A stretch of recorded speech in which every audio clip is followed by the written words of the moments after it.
یہ جو علامہ صاحب آپ کے سامنے تشریف فرما ہوئے ہیں یہ کوئی عام ہستی نہیں، اور ماشاءاللہ یہ بہت ہی خطابت کے اندر بہت زیادہ ملکہ رکھتے ہیں اور عالم نقتدا بھی ہیں۔ ان کا نام ہے علامہ زین القادری صاحب، جو آپ کے سامنے تشریف فرما ہوئے ہیں، اور انشاءاللہ ہم اپنے سوالات کا آغاز کرتے ہیں۔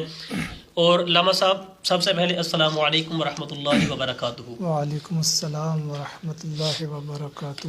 سنائیے علامہ صاحب، کیا حال ہے؟ ٹھیک ہے آپ کا؟ الحمدللہ رب العالمین، اللہ کا بڑا کرم ہے۔ آپ کیسے ہیں جی؟ اللہ کا شکر ہے۔ اور سنائیں کیسے ہیں معاملات؟ شکر الحمدللہ رب العالمین۔ علامہ صاحب بہت بہت شکریہ آپ کا، آپ ہماری اس بزم میں تشریف لائے۔ اللہ تعالیٰ آپ کو قدم قدم پہ لاکھوں کروڑوں نیکیاں عطا فرمائے۔ جی آپ کی مہربانی ہے، کچھ دوستوں نے بلا لیا ہے ہمیں۔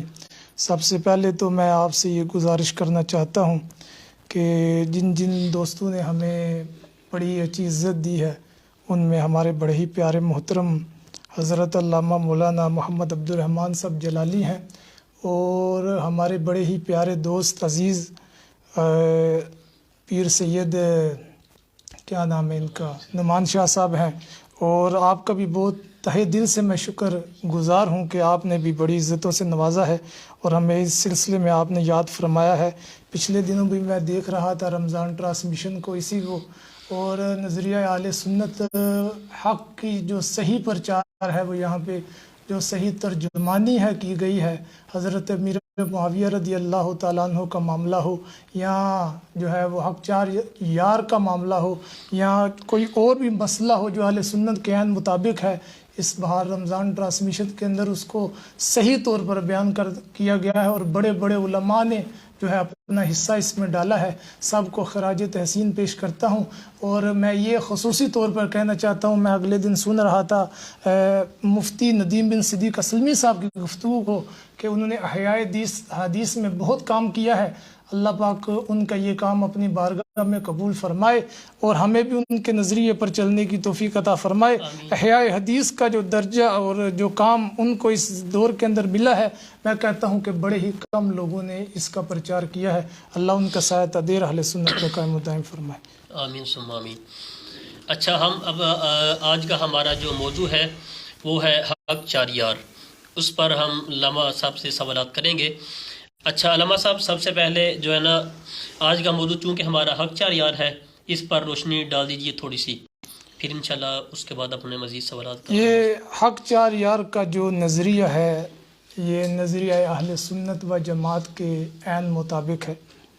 نبی اکرم صلی اللہ علیہ وسلم کے دور میں بھی سرکار کے جو چار یار ہیں، پروانہ چراغ مصطفی، یار غار مصطفیٰ، یار مزار مصطفیٰ، مزاج شناس نبوت، منبع جود و سخا، حضرت ابو بکر صدیق، اور محب و محبوب رسول، مرید و مراد رسول، طالب و مطلوب رسول، حضرت عمر بن خطاب، اور آئینہ جمال مصطفیٰ، پیکر شرم و حیا، حضرت عثمان ذو النورین رضی اللہ تعالیٰ عنہ، اور حسن حسین کے بابا، فاطمہ کے سر کے تاج، تاجدار حلتا، مراد کل کفا، سخاوت کے سمندر، وہ اس اصطلاح کے اندر شامل ہے۔ چار یار کی جو اصطلاح ہے نا، اس میں یہ شامل ہے، اور نظریہ اہل سنت کے یہ نعرہ عین مطابق ہے، اس سے جدا نہیں ہے۔ نبی اکرم صلی اللہ علیہ وسلم کے پاس ایک مرتبہ حضرت ابی بن کعب تشریف لائے تھے، اور آپ نے نبی اکرم صلی اللہ علیہ وسلم کے سامنے ایک سورہ کی تلاوت کی، اور سورہ عصر کو پڑھا۔ آپ نے فرمایا والعصر ان الانسان لفی خسر۔ معنی تو آپ سب کو معلوم ہے، لیکن میں صرف اس کے بارے میں یہ کہنا چاہتا ہوں، حضرت ابی بن کعب جب سرکار کے پاس آئے تھے تو نبی اکرم صلی اللہ علیہ وسلم نے والعصر سے آپ نے گزارش کی تھی کہ یا رسول اللہ مجھے اس کے بارے میں تھوڑا سا آگاہ فرما دیجیے۔ والعصر کے بارے میں سرکار نے فرمایا کہ اللہ تبارک و تعالیٰ نے یہ قسم اٹھائی ہے، اور یہ ایک بڑے ہی مشہور اور خاص زمانے کی قسم ہے۔ پھر اس کے بعد آپ نے فرمایا ان الانسان لفی خسر، یہ کہ بے شک جو انسان گھاٹے میں ہے، اس سے مراد ابو جہل ہے۔ آگے فرمایا ان الذین آمنوا وعملوا الصالحات، ان الذین آمنوا سے مراد حضرت ابو بکر صدیق ہیں، وعملوا الصالحات سے مراد حضرت عمر فاروق ہیں، وتواصوا بالحق سے مراد حضرت عثمان غنی ہیں، وتواصوا بالصبر سے مراد حضرت مولا علی مشکل کشا ہے۔ اور یہ نظریہ اہل سنت کے عین مطابق۔ واہ سبحان اللہ۔ ماشاءاللہ علامہ صاحب بہت ہی خوبصورت جو ہے نا آپ نے حق چار یار کے مسئلہ کی وضاحت کی. آپ کا بہت بہت شکر گزار ہوں. سب سے پہلے آپ نے بلایا ہے اور نظریہ اہل سنت کا پرچار کرنا ہی ہمارا فرض ہے. اگر ہم ممبروں پہ بیٹھ جائے، اسٹیجوں پہ بیٹھ جائے اور وہاں پر بیٹھ کے بھی اہل سنت کے پرچم کو نہ بلند کرے تو ہم نے کوئی دین کا کوئی کام تو کیا نہیں. کیونکہ قرآن میں ان الدین عند اللہ الاسلام، اللہ کے ہاں اسلام دین ہے، دین اسلام ہے، اس کو پھیلاؤ. اگر محمد رسول اللہ، محمد اللہ کے رسول ہے. والذین معہ اشداء علی الکفار ورحماء بینہم، وہ لوگ جو سرکار کے ساتھ ہیں ان میں سے بعض ایسے ہیں جو کافروں پر سخت ہیں اور مسلمانوں پر جو ہے وہ رحم دل ہیں. ان میں حضرت ابو بکر ہیں، عمر فاروق ہیں، عثمان غنی ہیں، حضرت علی مرتضیٰ ہیں، عشرہ مبشرہ ہیں اور جتنے صحابہ کرام ہیں. اچھا علامہ صاحب، ہمارا سوال یہ ہے کہ نعرہ تحقیق حق چار یار یہ کہاں سے آیا؟ نعرہ تحقیق حق چار یار یہ جو ہے یہ نہ ہی صحابہ کے دور کا ہے نہ ہی تابعین کے دور کا ہے. یہ بعد میں ایک اصطلاح پیدا کی گئی ہے نبی اکرم صلی اللہ علیہ وسلم کے فرمودات سے. اور سرکار کے فرمودات سارے حق ہیں اور ہم الحمدللہ اللہ کے فضل و کرم سے بریلوی فکر کے مالک ہیں اور ہم سر سے لے کر پاؤں تک رضوی ہیں اور رضوی فکر میں ہم لوگ ڈوبے ہوئے ہیں. یہ جو نعرہ تحقیق ہے یہ اعلیٰ حضرت نے بھی ہدایت بخشش کے اندر خود ذکر فرمایا ہے. پیر وارث شاہ صاحب نے بھی اس کو ذکر کیا ہے. میاں محمد بخش نے بھی چار یار کا نعرہ لگایا ہے. اس کے بعد جو ہے بہت سے علماء کرام دیگر نے جو ہے شیخ سعدی شرازی نے بھی حق چار یار کا نعرہ لگایا ہے. ہماری اصطلاح نہیں اس دور کی، یہ 600 800 1200 سال پہلے کی اصطلاح ہے کہ جس میں حق چار یار کا نعرہ لگا ہے. اور اعلیٰ حضرت نے تو کمال کیا، انہوں نے فرمایا جنان بنے گی محبان چار یار کی قبر، جو اپنے سینے میں یہ چار باغ لے کے چلے، یہ چاروں تیرے ہمدم ہیں یک جاں و یک دل، ابو بکر و عمر عثمان علی ہے. اس کا مطلب یہ ہے کہ جس کے سینے میں ابو بکر، عمر، عثمان، علی کی محبت ہوگی اسی کی قبر کو جنت کے باغوں میں سے ایک باغ بنا دیا جائے. سبحان اللہ. اچھا علامہ صاحب، اگلا سوال ہمارا یہ ہے کہ اور ہمارا نظریہ بھی ہے سب کا کہ جو ہے نا سارے صحابہ جو ہے نا یہ سچے ہیں. اور آپ یہ بتائیں کہ جو نعرہ تحقیق حق چار یار لگایا جاتا ہے یہ لگایا جاتا ہے حق سب یار کیوں نہیں لگایا جاتا؟ آپ کا سوال ماشاءاللہ بڑا اچھا ہے.